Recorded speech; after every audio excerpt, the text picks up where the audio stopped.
Consultant pharma మొన్న ఆదివారం నాకు ఉదయం తేలు పుట్టి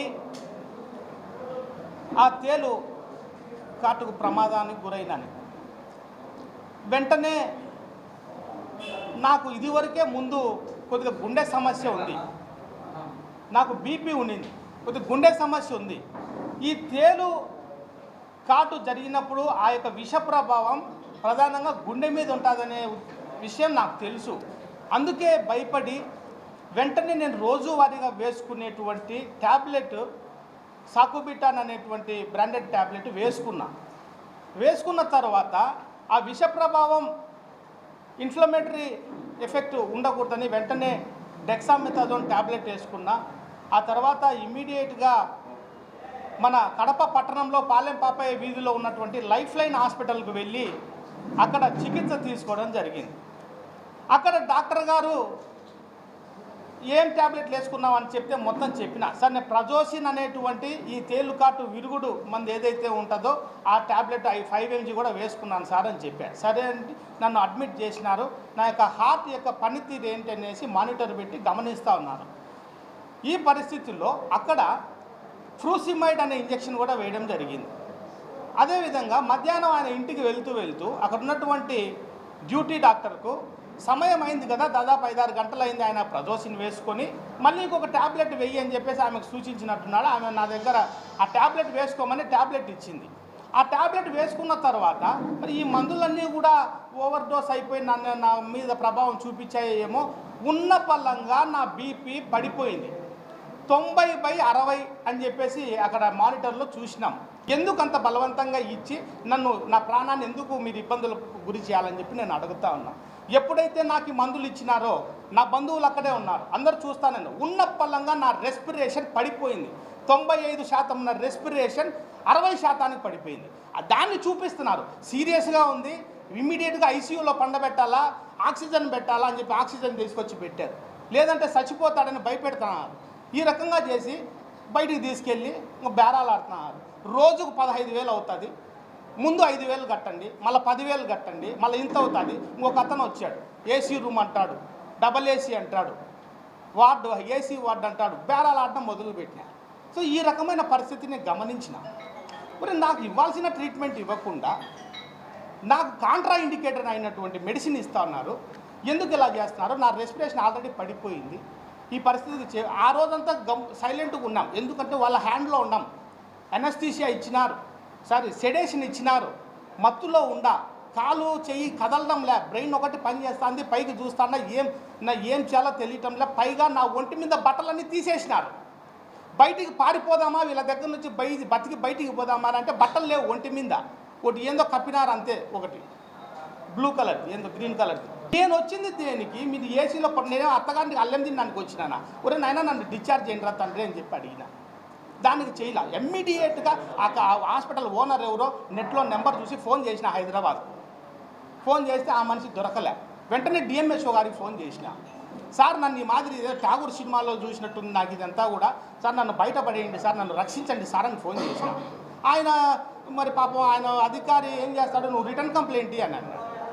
నేను వాళ్ళకి చెప్పిన, నేను డిఎంహెచ్ఓ గారికి ఫోన్ చేసిన, మీ ఓనర్కు నేను ఫోన్ చేసే ప్రయత్నం చేసిన, నన్ను దయచేసి ఇక్కడి నుంచి పంపించండి, నాకు ఇంకా ఏ ఇంజక్షన్లు వేయొద్దండి అని చెప్పి నేను వాళ్ళని గట్టిగా అడిగితే అప్పుడు డిశ్చార్జ్కి పెట్టినారు.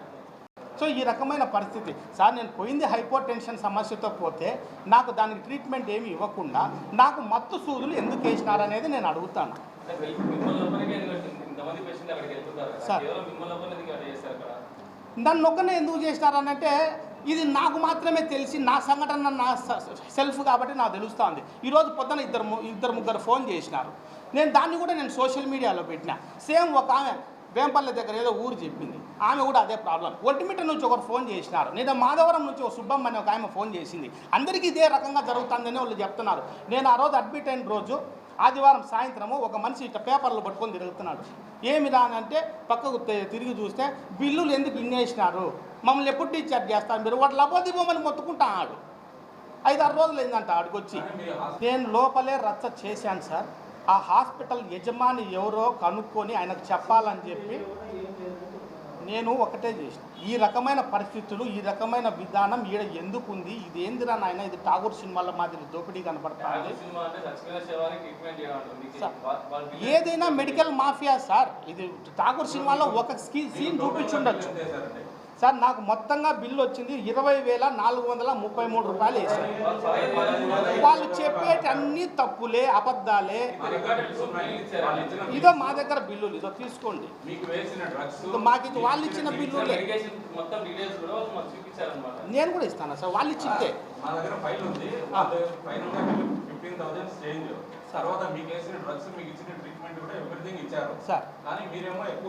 వాళ్ళు సార్ నాకు తెలిసి ఈ ఇష్యూ బయటకు వచ్చింది కాబట్టి నేను అందుకే కడప జిల్లా కలెక్టర్ గారిని, డిఎంహెచ్ఓ గారిని చేతులు జోడించి అడుగుతున్నాను సార్.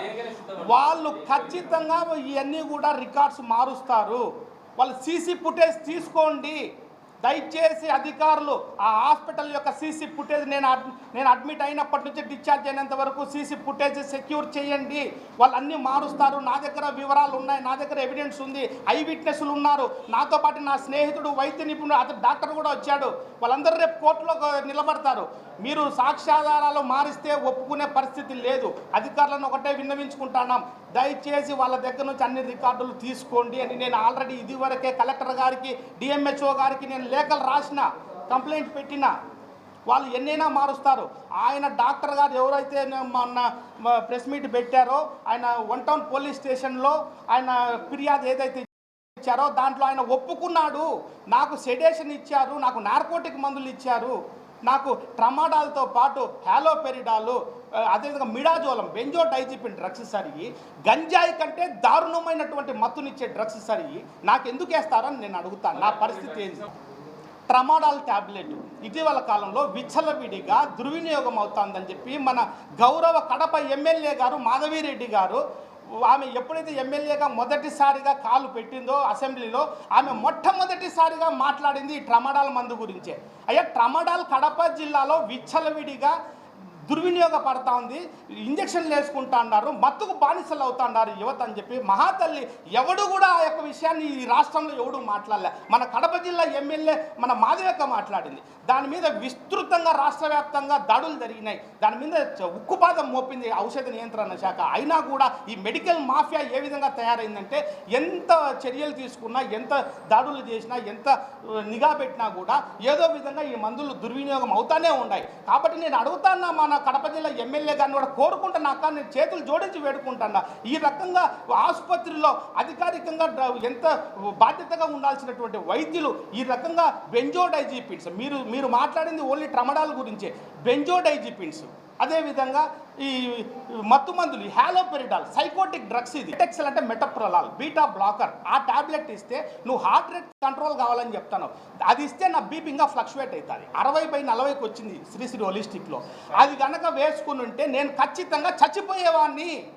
నేను వేసుకోలేదు, నేను రిఫ్యూజ్ చేసి వేసుకోలే. మెటెక్సెల్ ఎట్లా ఇస్తావయ్యా నువ్వు హార్ట్ రేట్ పెరిగింది అంటున్నావు.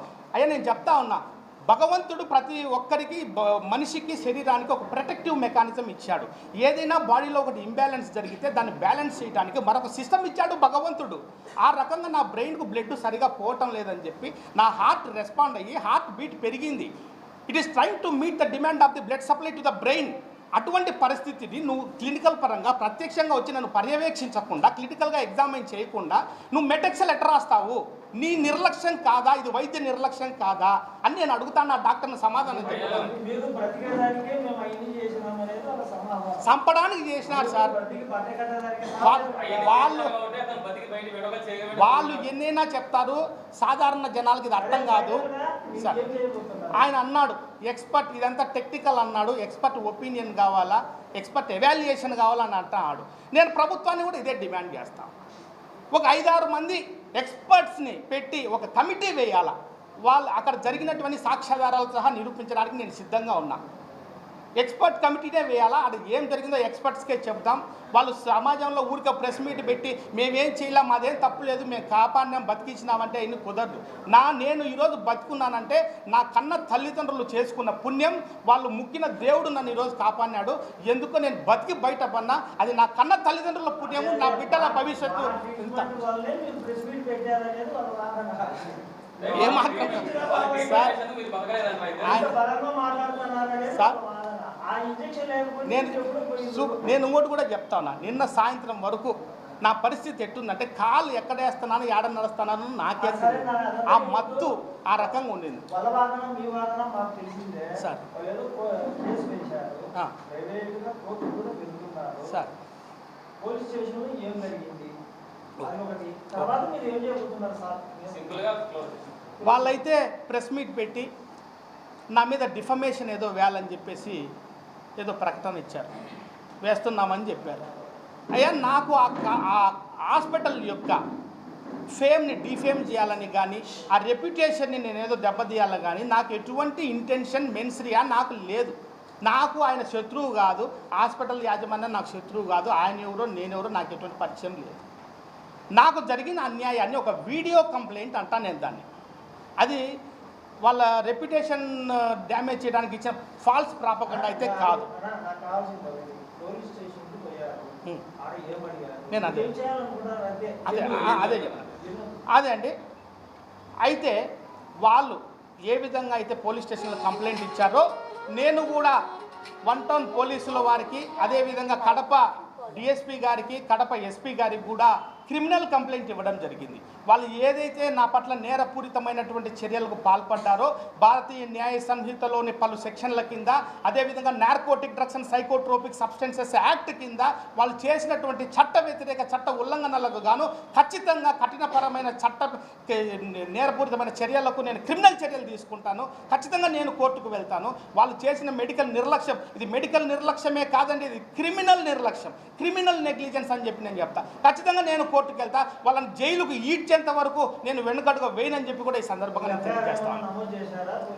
ప్రజెంట్ పోలీసులు ఎటువంటి ఎఫ్ఐఆర్ చేయలేదు సార్. వాళ్ళు ఎఫ్ఐఆర్ చేయకపోతే ప్రైవేట్ కంప్లైంట్ వేయడానికి కూడా నేను వెనుకాడను.